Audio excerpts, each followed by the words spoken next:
Hello and welcome to the Watering Hole. Thanks for checking out this clip. Don't forget to like and subscribe because that'll make the baby Jesus cry, and I know how much you guys love making the baby Jesus cry. So just some housekeeping. So as some of you know, I have started a second channel that I'm Kilmer. Shannon's in there. Van Kilmer. Val Kilmer. Or Val Kilmer. Yeah, there we go.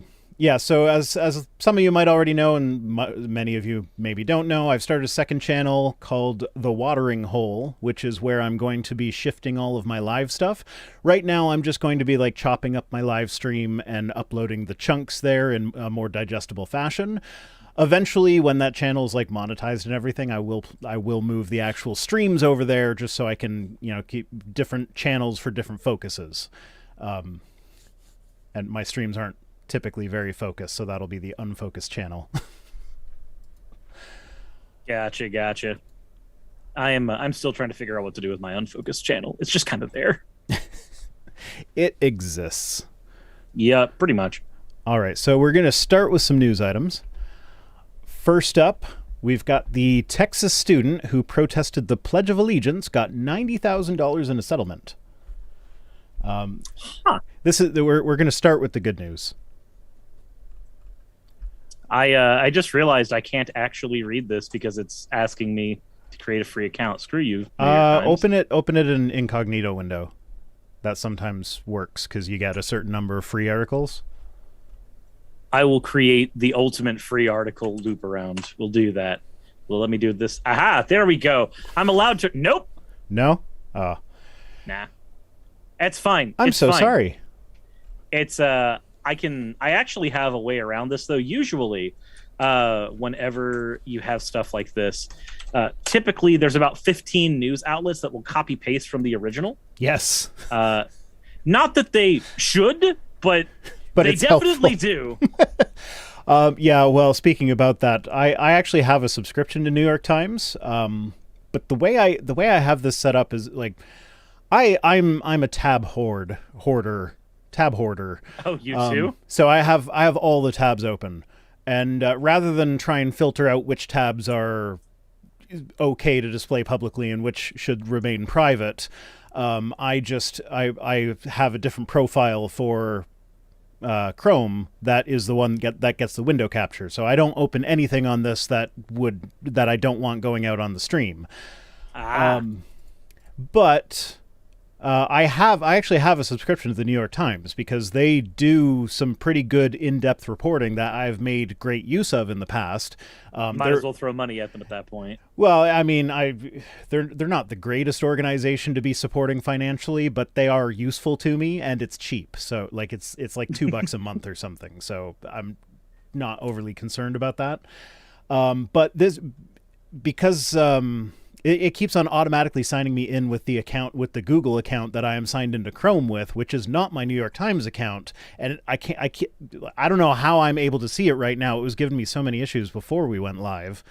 But it just started working eventually, but I am in the wrong account and I should it's telling me to subscribe up at the top. Yeah, actually that's on the stream. You can see subscribe for $1 a week. So I guess that would be $4 a month. Maybe I got it on a deal because it's only like $2.70 or something. Whatever. It's all lies. Remember when I said this was the unfocused channel? Yeah. We're here to talk about the Pledge of Allegiance. All right. So this student was in the senior year at what was the school? Some school in Texas. And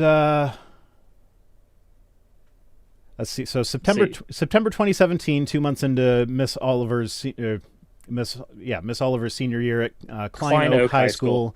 Yeah. Benji Arnold, a sociology teacher, played Bruce Springsteen's "Born in the USA" and asked the class to write about the feelings that the song summoned up in them.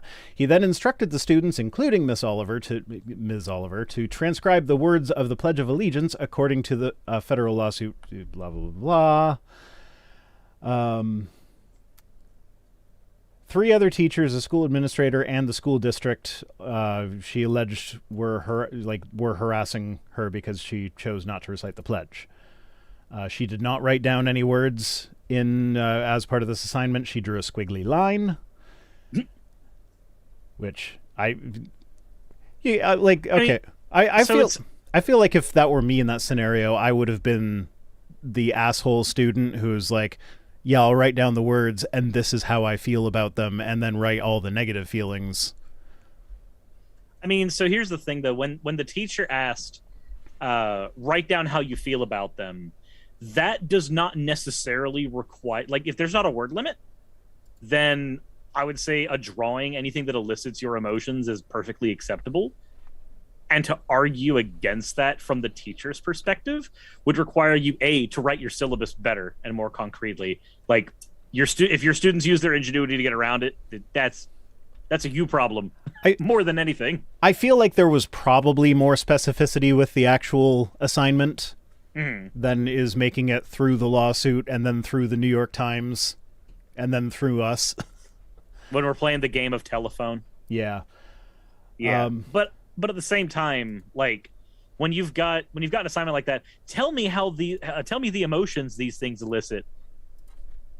Okay, if I just write down the word apathy, it's the same thing. Yeah. Well, and I mean, if you want to get really technical, what are words but collections of squiggly lines that just are imbued with meaning? And if my squiggly line imbues that I didn't give a fuck, and I write down a word that says I didn't give a fuck, then either way, there were cares, and they weren't transcribed on the paper, so they weren't given. All right, but so this one now, as an atheist, when I think Pledge of Allegiance problems, my first thought is immediately the "One Nation under God" bit, because like the part that was added like in the 1950s, yeah. yeah. Like, that's the first thing I think of is like okay, well, that doesn't represent the entire nation. Like that, like if it's one nation under God doesn't represent the whole nation. It only represents a part of it. And the people that wrote that were thinking specifically of the Christian God. Like, would they have been okay with someone paraphrasing it and changing it to under Allah? I mean, one, no, they wouldn't. But two, if memory serves, like, one of the reasons that was added in was they to literally fight the godless communists. It was part of the Red Scare. They literally went, hey, what's a little bit of propaganda that we can unite the nation under? Yes, this one won't be controversial at all.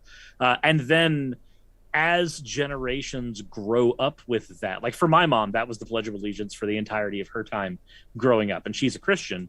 So were I to confront her on this one, to her, this would be like, you'd immediately go boomer mode almost, where they'd go, well, this is how it always was for me when I was a kid, and there was nothing wrong with it.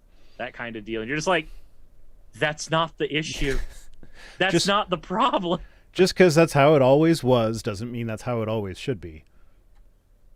Yeah, but we don't play philosophy bingo, fallacy bingo rather. We don't play fallacy bingo with everybody, though it is fun. Yeah. So anyway, the part that she was objecting to was the part about liberty and justice for all.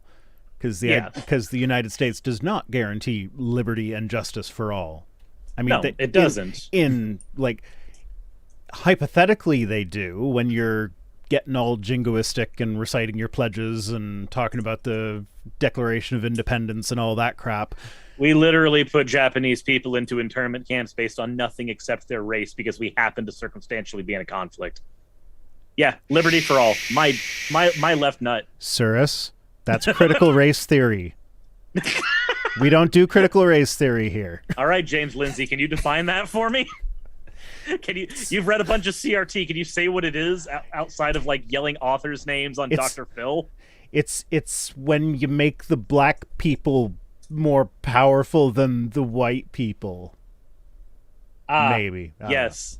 This is the whole socialism is when the government does stuff. Did you see all those quotes from, like, I think it was Lindsey Graham was the one who's like, oh, well, Ketanji Brown Jackson, perfectly well qualified. I respect her a lot. She's got everything she needs for this job. Everything's great.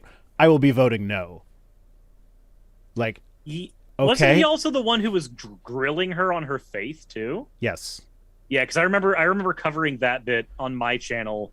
The whole part where he was talking about, he was like, no, I don't think you would be biased at all, but just on the down low in front of a live studio audience of thousands of people that will never be taken off the record. which god do you serve? Okay. No. Yeah, no, sure. This is the same crowd of people that just ask questions. Yeah, I remember I actually caught that bit live. I popped in and out of the hearings. That was a busy day for me, so I wasn't able to sit down and watch all 5 hours or whatever it was. But I caught that bit live, and when I was watching that, it was just like, say there's no religious test. Come on, just say it, just say it. And She did. yeah, she did. But first she was like Protestant, and it's like, okay, well, the one word answer, like, yeah, that's the easy one that doesn't give them the soundbite that they want. But it also like answers the question. He should just leave it alone after that. But then she did. She ended up at the no religious test for office. It was like, yeah, that's the appropriate response. It's like, and then he does the whole, there's someone being put on the Supreme Court that actually like understands the Constitution and how it's supposed to work. You mean you don't want somebody with a history of constantly letting their religion dictate their decisions becoming part of this? I mean, Amy Coney Barrett happened. What am I talking about? I guess it just depends on the color of the politician who happens to be sitting in the White House seat. But yeah. So after the pledge assignment, Mr. Arnold told the class that students who failed to complete it would receive a 0 grade, and then said that people who sat during the pledge were comparable to Soviet communists, members of the Islamic faith seeking to impose Sharia law, and those who condone pedophilia. So he gets fired, right? The teacher gets fired for that one, right? Calling your students pedophiles gets you fired, right? I don't think he did. Because I'm sorry, that's one of those situations where you take them to a suit and you go, sir, did you call my client a pedophile in front of a class of their peers? No, I didn't. Okay, no, so I called people who sat for the pledge, which just so happened to include my client. So if my client is in the category of people who are functionally pedophiles, did you call my client a pedophile, sir? For the record. That's that conversation in a courtroom. Yeah, well, this is actually a little bit surprising for me as well. Because like I knew I wanted to cover this, but today's just been a crazy day for me, so I haven't had a chance to read it thoroughly yet. So I'm kind of flying by the seat of my pants here. So I didn't actually know that was coming.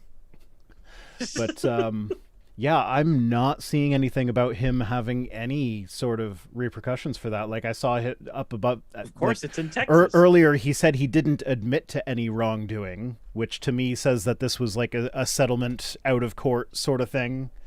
Well, of course, he's not going to say it's a situation where the teacher goes, I get to keep my job and you get $90,000. That's what I feel this is. Yeah, and I'm going to be honest.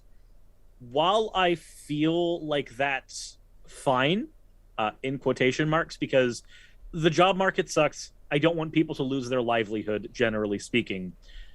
But I also don't want people in a classroom telling kids that they're pedophiles for not being jingoistic, nationalistic assholes. That's the other side of the coin. I'm just like, I want you to be able to support your family, but I maybe don't want you to be able to support it by calling... He has taught at Klein Oak for more than 5 decades and is still currently employed at the school. So he's likely under tenure, and if he's under tenure, you can't get him out. Do high school teachers get tenure? Yeah, high school teachers get tenure. I thought that was just a college university thing. No, we ran into that problem in Florida. We had a teacher. I'm not going to say his name for obvious reasons, but we had a teacher who would routinely cause problems for students. And because he had taught for so long, I think it was 3 decades for him. He had tenure, so he couldn't be gotten rid of no matter how many complaints came up.